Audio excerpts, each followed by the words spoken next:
ang kalsada basa. Uy, grabe naman yan si kuya, wala stick. Paano kung mabilis ang takbo ng tao nun? Basta lang dumiritso.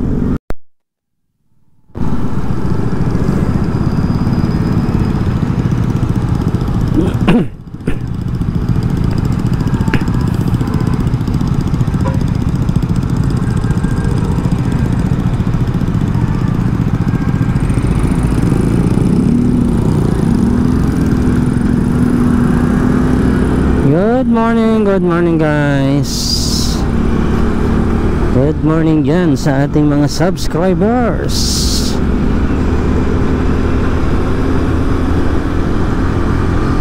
Isang mapagpalang araw po sa ating lahat mga kaibigan. Today is Sunday, araw ng pahinga. Pero ito, kakayod pa rin tayo para sa ekonomiya. Para sa pamilya. Titinda tayo ngayon ng balat ng baka for extra income. Alam naman natin ngayon, mahal ang bigas. Kaya kailangan tudukayod. Huwag lang umayaw hanggat may hininga. Kasi nga may kasabihan, ang umaayaw ay di nagwawagi, ang nagwawagi ay di umaayaw. Di po ba? Laban lang. Kasi malaking tulong sa atin yung extra income natin, no? Yun yung nagbibigay sa atin ng buhay.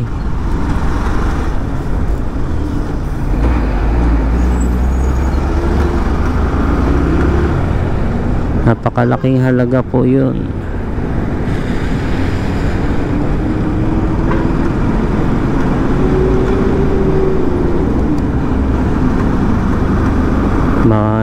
Basa ang kalsada basa. Uy,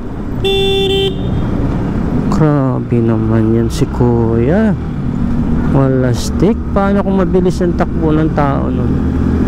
Basta lang dumiritso, walang iya.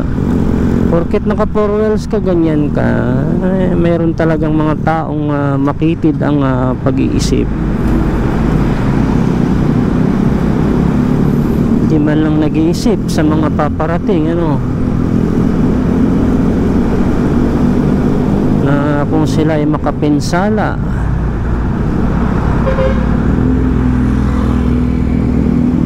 Dapat pagdating sa mga ganyan, magkukross ka, dahan-dahan ka naman. Tignan mo kung may parating o wala. Ayun sa kanya, diretso lang eh. Ay nako naman talaga. Yun po sa video natin, baka mag-isip kayo na sabihin nyo malayo pa yon. Hindi po yun malayo kasi nga naka super view tayo. So ang super view, malayo ang kuha ng video natin. Pero kung naka-wide yung ating video nun, ay malapit lang po yun, mga almost palagay natin mga 6 meters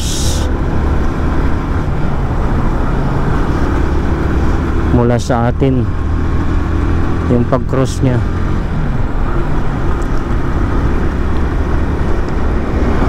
Kung mabilis-bilis yung takbo mo nun, maaaring aabutin mo siya, di ba? Hindi ka kagad nakapagpreno ng malakas. Pero okay lang yun. Tao lang na nagkakamali. Pero sa atin naman nakuan lang natin kasi nga parang hindi ka nais na bigla lang siyang dumiretso, no? Akala ko nga hihinto at titingin-tingin man lang sa paligid, ngunit ang ginawa ay dumiretso siya.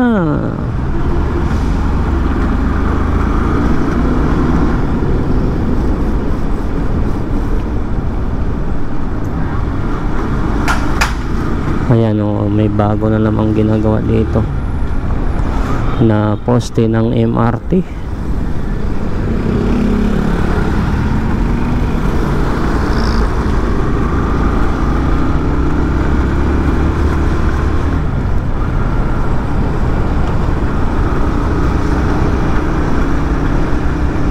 Parang ang sarap mag-ride ngayon, no? Dahil maganda yung sikat ng araw, walang ulan. Wow, ayan ang mga kapatid nating mga bikers. Shout out sa inyo mga idol. Ayan o, Bisikleta Patrol. Ayan, may mga lady rider, ay mga lady bikers. Oy, masikip dito ngayon, masikip dito tayo. Okay, ang pangit ng kalsada, maalikabok, kumakabig ang ating likuran.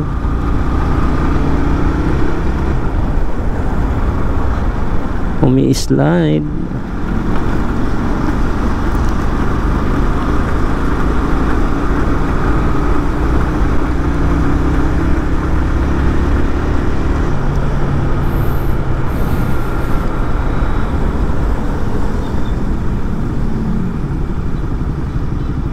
Mani obra si tower crane, mobile crane.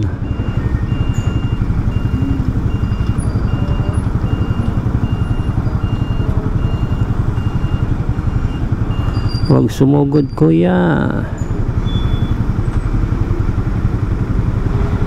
dahil napakalaki niyan, hindi biro imani obra yan. Tignan mo naman yan, oh. Ang laki-laki yan, oh. Ilan ng gulong yan, oh. Sa likuran 8. Oh, bandang gitna ay sa unahan 4. Oh, 12 ang gulong. Huwag kayong lumapit muna mga kapatid.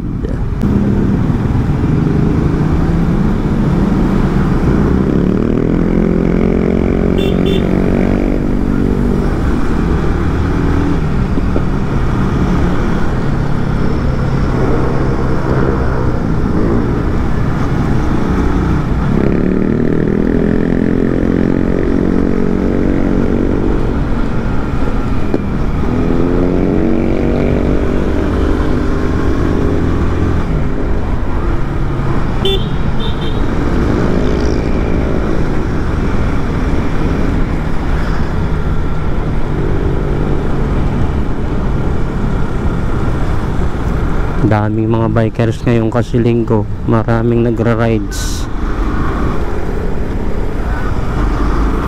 Pupunta ng Padre Pio, pupunta ng Grotto.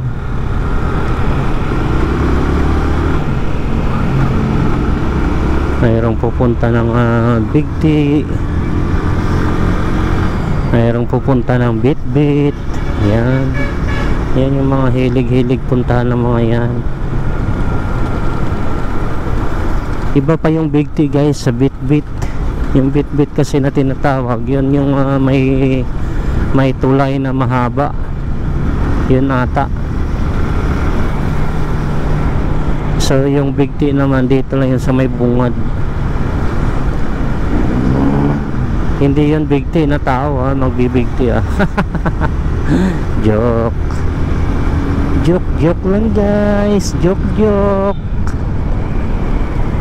Pero ako ngayon ay na-excite na magtinda ng balat ng baka dahil for 2 weeks na tayong hindi nagtitinda ng balat ng baka. 3 weeks na ata. So I'm sure namimiss na tayo ng ating mga customer. Ang mga customer ko dyan na mahihilig tumuma, mahihilig pumulutan ng balat ng baka. Kasi yung balat ng baka ko guys, napakalambot, swabe, hindi mo na kailangan pakuluan ng matagal. saglitan lang ang pagpapakulo, titimplahin mo na agad.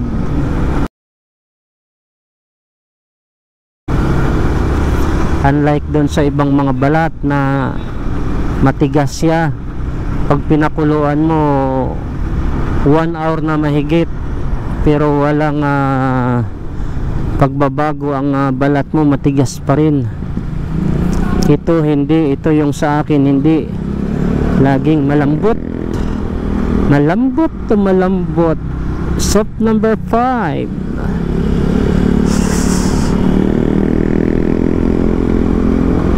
Konting pakulo mo lang guys, ayos na, titimplahin mo na agad. Masarap na masarap ipulutan. Hindi lang pulutan yan guys, kundi iulam pwede. Kasi ako pag nagluto ako noon, sinasampalukan ko, sampalok sa gabi, yun ang katapat doon. Napakasarap, swabe ang sabaw. Kaya malamang ako mamaya luluto din ng ganun, no? Kasi favorite ko talaga yun eh. Talagang labas ang pawis mo kung mayroon kang tinatagong pawis sa loob ng katawan. Talagang labas ang pawis mo. Lalo na kung may nararamdaman kang mga sakit-sakit, yung kunting sipon-sipon, naku po, pag hinigupan mo ng sabaw ng baka, ay ewan ko lang, hindi tumulo lalo ang sipon mo kung halimbawa ilagyan mo ng sili na manghang. Tanggal ang iyong sakit.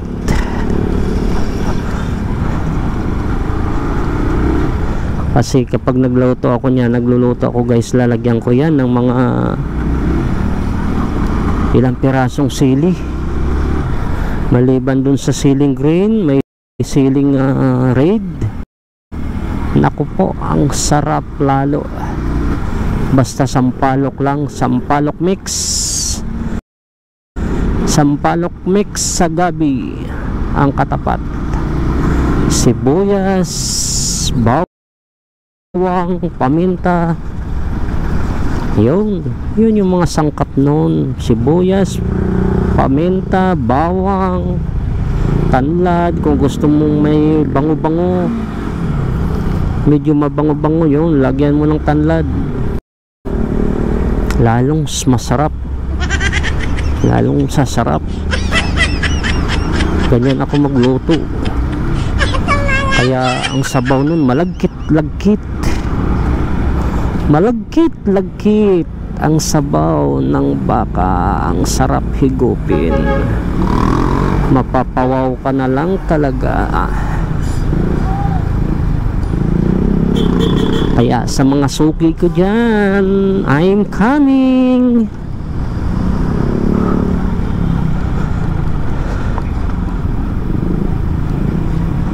Actually, hindi lang mga lalaki ang customer ko dyan. Meron akong mga customer na mga babae din na mahihilig din sa ganyang luto, no? Yung tinatawag na balbakwa sa Bisaya. Kasi ang mga Bisaya mahilig sa balbakwa.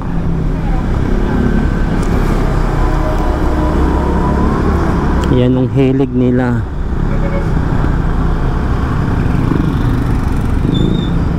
Tingnan nyo naman dito, kahit linggo, traffic, busy talaga yung mga gumagawa sa ating MRT7. So in fairness, mayroon na palang train sila sa may along Commonwealth. Mayroon na palang naka-install sila na train sa may along Commonwealth. So malamang baka malapit nang mag-operate yung MRT7. Kasi along Commonwealth guys, nung past few days dumaan ako doon, mayroon na akong nakitang train siguro mga 5 siguro yun na na-install na nila. So ibig sabihin malapit na talaga. Ito lang yung along anong lugar na to, Malaria, yung hindi pa nila natatayuan ng poste, ano. So ongoing na rin ang project nila dito, kasi ang poste nila nasa pangarap pa lang, nasa pangarap pa lang nagtatapos ang kanilang pagtayo. Hindi pa nagtatapos yun guys, hanggang doon pa lang sila, kasi hanggang dito yun sa may San Jose del Monte, Bulacan, the rising city. Ayun, shout out sa taga Bulacan. Ang laki ng asenso ng Bulacan, kaya proud ako na nakatira ako sa Bulacan. Very proud ako, kasi ito yung lugar na parang wala akong masabi. Ang ganda tumira sa San Jose del Monte, Bulacan. Malayo sa baha, at di masyado polluted ang hangin, kasi nasa mataas tayong lugar. Maraming mga puno, kaya masarap manirahan sa lugar ng San Jose del Monte, Bulacan. Kaya shout out dyan sa mga hindi pa nakatira sa San Jose del Monte. Kung may pagkakataon na kayo ay makabili ng bahay sa San Jose del Monte, Bulacan, ay wala kayong dapat pagsisihan, dahil napakaganda po ng lugar na to. Hinihikayat ko po kayong tumira sa San Jose del Monte, Bulacan, the rising city ba? Sabi daw, kasi yun sinusolo ngayon ni Mayor Robis yan, no? Yes, it's UC, high urbanized city of San Jose del Monte, Bulacan. Yan, it's UC. Yan, highly urbanized. Kapag yan ay nanalo, lalong gaganda daw ang city ng San Jose del Monte, Bulacan, kasi masisipirit na siya doon sa kuwan ng ibang Bulacan part, parang ganun ata. Siguro magkakaroon na yan ng sariling governor din. Ewan ko lang hindi ako sure. Kasi hindi tayo politician. Hindi tayo politician. Pero dream ko yan Dream ko yan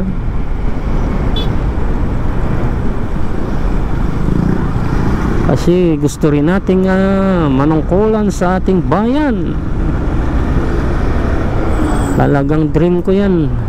Noon pa dream ko yan na makahawak ng isang lugar na gusto kong i-improve. Ayun, dito na tayo sa may SM City, San Jose del Monte, Bulacan. Ayan, mahaba ang SM dito guys. Sa mga hindi pa dyan nakakapasyal sa SM ng San Jose del Monte, Bulacan, pumasyal na kayo dito at makikita nyo kung ano ang hitsura ng SM City. Ayan, ito naman si Tungko. Oh, may Jollibee. Sa Jollibee lang busog ka na, saan ka pa? Basta magbaon ka lang ng maraming kanin, dahil ang mahal ng kanin dyan 20 na ata, ay hindi, 30 na ata. Ginto ang kanilang kanin. Wow, kawawa naman si kuya. May pera lang tayo, gusto natin tulungan yun. Sumasahod na tayo kay YouTube, gusto natin tulungan yung mga ganyang mga naglalako, kasi alam natin na napakahirap po ng sitwasyon ng naglalako ng kanilang pinagkakakitaan na yung katulad yung ganyan. Yan kay tatay, tignan nyo ilang taon na si tatay. Yan yung mga gustong gusto natin tulungan, kaya nga dream ko talaga sana sumahod tayo kay YouTube para naman makakatulong tayo sa kapwa. Kasi kung sa sarili nating bulsa kukunin, eh hindi pa naman natin kayang mamigay dahil wala naman tayong sapat na pera, ano. Alam naman natin ang kinikita natin sakto lang sa pamilya, minsan kapos pa, dahil meron tayong estudyante na college. 4 po yung estudyante ko, kaya medyo mahirap-hirap na mamigay tayo ng nagmula sa ating bulsa, kasi nga medyo kinakapos tayo. Paminsan-minsan meron tayong natutulungan na kumbaga hindi naman kalakihan, yung sakto lang na nakakatulong tayo sa kapwa, yung kumbaga excess ng ating kinikita. Paminsan-minsan nagbibigay din naman tayo, kasi dream natin yung makatulong sa kapwa, kasi nakakataba ng puso. Ang sarap sa pakiramdam yung nakakatulong ka sa kapwa, guys. Lalo na yung binibigyan mo, feel mo yung kasiyahan niya, katuwaan niya. Naku po, parang narating mo na rin yung langit kapag nakita mo yung kapwa mo na binigyan mo siya ng ganun kalaki na bagay. Ayan, yan ang mga gusto kong tulungan, guys. Kaya please lang, help me. Gusto ko tulungan nyo yung aking YouTube channel na tumaas naman yung ating views at subscribers, tumaas naman para naman makatulong tayo sa kapwa. Kasi alam naman ninyo na napakadami ng kapwa natin na talagang kapuspalad. Katulad niya, naglalako, napakabigat yung kanilang binubuhat-buhat. Napakasakit po sa damdamin, guys, na nakikita natin silang ganyan. Hindi tayo although isang siyempre marangal na trabaho yan, kaya nila ginagawa yan. Isa silang dakilang ama. Biruin mo, napakabigat, bubuhatin mo, ilalako mo. Hindi biro yan, guys. Parang tayo din, ako, vendors din ako. May trabaho ako, pero nagbibendors pa ako kasi kailangan ko ring kumita ng sapat na hindi rin kakapusin sa pangangailangan ng pamilya. Alam naman natin ang bilihin ngayon napakamahal. Ay, shout out sa ating mga idol. Kaya masakit sa damdamin yung makakita tayo ng mga ganyang klaseng taong naglalako na napakabigat ng kanilang binubuhat, no? Yung mga nagtataho, yung mga gusto kong tulungan, yung mga nagbubuhat ng mga panindang mabibigat na nagtsatsaga maglakad sa daan. Abay, napakabigat po ng taho na ilalako mo sa daan, ng ilang kilometro ang lalakarin mo, napakabigat po noon. Katulad ng mga nagtitinda ng mga walis, mga kung ano-ano, etc. Napakabigat po noon. Para kang nagbubuhat ng mahigit pa sa isang sakong bigas or palay na hindi mo alam kung hanggang saan ang destination mo, kasi naglalako ka. Hindi mo namamalayan, nakakalakad ka na ng 10 kilometro pala sa paglalako. So ganun kahirap. Kaya kapag tayo ay pinalad, guys, yan ang ating pangunahing tutulungan, yung mga kapwa natin vendors. Kasi ako, vendors din ako, naglalako din ako ng aking paninda na balat ng baka. Actually, hindi lang balat ng baka ang aking paninda, nagtitinda rin po ako ng balot. Ay, pakapala na lang ng muka, basta importante kumita. Huwag na tayong mahiya. Ayun, dito na tayo magtitinda, guys. So dito na tayo sa ating destination. Magtitinda tayo dito ng balat ng baka. Ayun, shout out sa lahat yan. So dito na dito na muna magtatapos yung ating vlog, no? So thank you for watching, guys. Bye bye.